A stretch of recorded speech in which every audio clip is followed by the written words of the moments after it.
Bueno, yo creo que hay que ver las cosas en perspectiva, ¿no? Y con una visión global, ¿no? Y un poco hacer retrospectiva de lo que ha sido España en los últimos 5 o 6 años, ¿no? Hemos vivido una crisis sanitaria muy importante, donde la economía, no se nos olvidar, que ha caído un 10 o un 11% en un año, y donde se ha ido recuperando progresivamente. Hemos sido el país de Europa que más hemos tardado en recuperarnos de esta crisis sanitaria muy dura. Y donde, bueno, la fotografía actual es que al caer mucho también hemos recuperado más rápidamente que el resto, ¿no? Y seguimos creciendo por encima de la media europea. Pues el año pasado nos sorprendió al alza la economía española, creciendo a un 2%, ¿no? Mientras que Europa pues crecía bastante por debajo del 1%, y este año pues creceremos no tanto como el año pasado, que hicimos al final 2,5%, estaremos pues alrededor del 2, 1,9%, pero seguimos creciendo por encima de Europa, ¿no? ¿Es esto sostenible? Pues bueno, yo creo que hay nubarrones, por así decirlo, dentro de la economía española, y que el propio Fondo Monetario Internacional apuntaba estos días, ¿no? Bueno, yo creo que en las pensiones tenemos un problema de financiación, en el sentido de que es más alto el gasto en pensiones que lo que se ingresa por parte de la Seguridad Social. La salida no es cargar a las empresas más con las cotizaciones sociales. Somos el país ya de Europa que más se carga a las empresas en temas de cotización social, y esto lo hemos dicho muchas veces. Digamos, la brecha fiscal, la cuña fiscal en España es la más alta de Europa. Les parece un concepto técnico, pero por explicarlo de una forma sencilla, de cada 100 euros que paga una empresa a un trabajador, 60 se van al Estado, o en términos de seguridad, de contribución de seguridad social de la empresa, o en términos de contribución de seguridad social del empleado, o por el IRPF. De 100, 60 se va al Estado. ¿Qué ocurre? Pues bueno, pues que esto perjudica la creación de empleo, perjudica la atracción de talento, porque en Europa cuesta mucho menos. Es decir, para que una persona le lleguen 40 euros al bolsillo, tienes que pagarle 60 al Estado.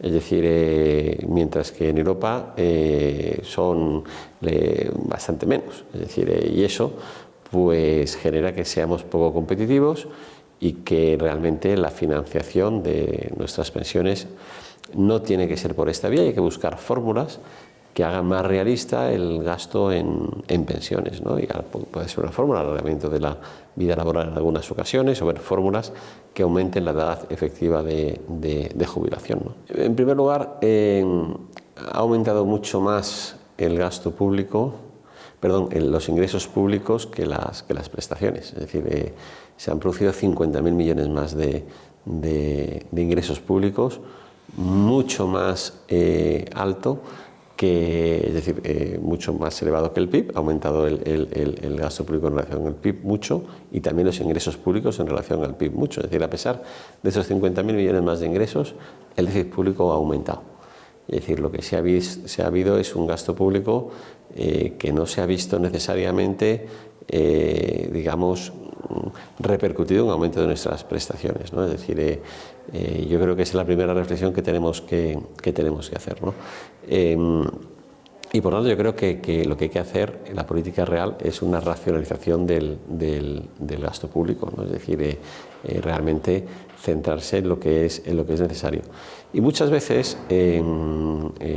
los servicios sanitarios o los servicios educativos, en ocasiones se mejoran no tanto por aumentar el gasto, sino en racionalizar, digamos, su ejecutoria. Es decir, yo estoy seguro que en España sí hacen falta médicos, y hacen falta posiblemente tener médicos y enfermeras bien pagados, y eso estamos absolutamente de acuerdo.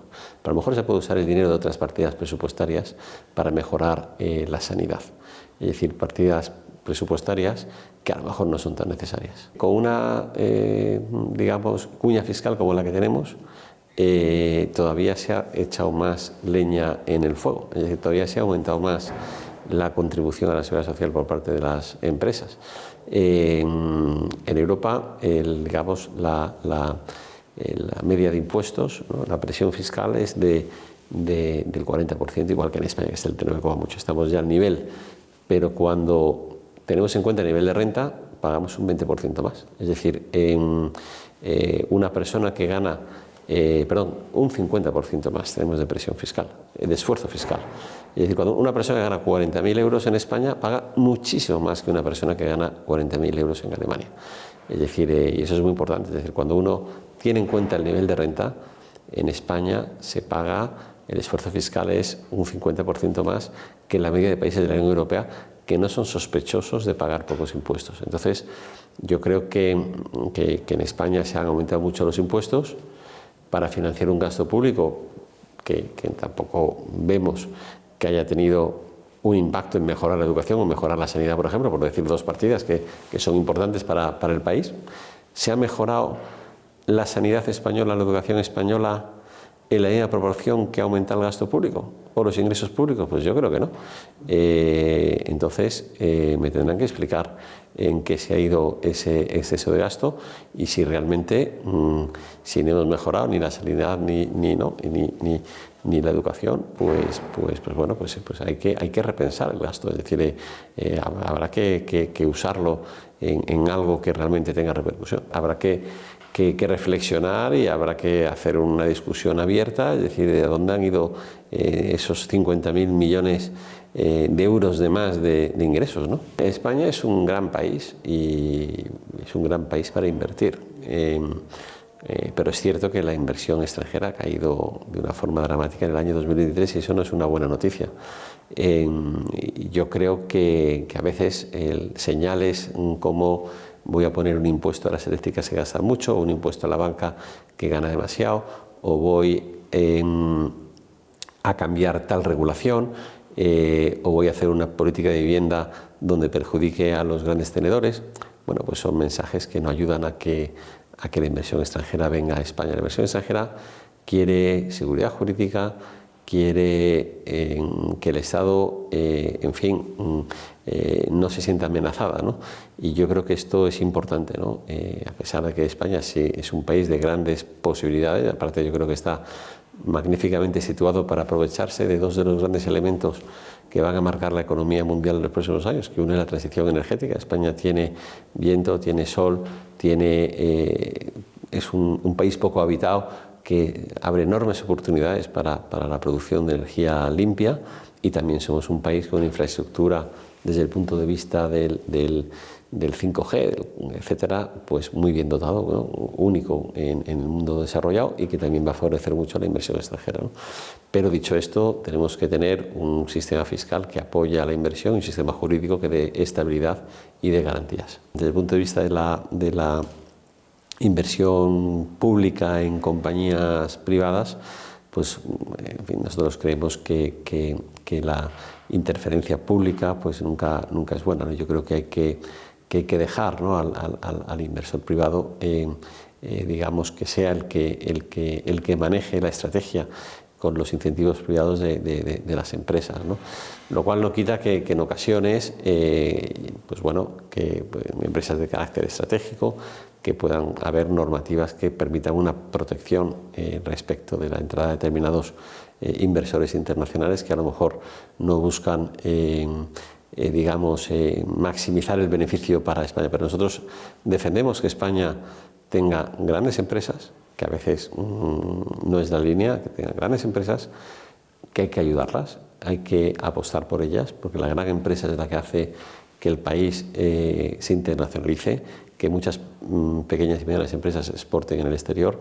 La empresa grande es la que invierte en I+D+I. Es decir, si hacemos una apuesta por la gran empresa, que en España desgraciadamente apenas tenemos, y que sean además empresas nacionales. Creemos que en España hay poco ahorro y no tenemos una base de ahorro, a diferencia, entre otras cosas, porque no hay grandes planes de pensiones como existen en otros países, que es lo que hace que tener una base de ahorro suficiente que te permite tener inversores de referencia en las grandes compañías. Eso en España desgraciadamente no tenemos, ¿no? Y a lo mejor pues lo que habría que reemplazar es la aportación pública a esas empresas por la aportación privada de grandes fondos de pensiones españoles, pero para eso hay que promocionar que ese tipo de instrumentos se realicen, ¿no?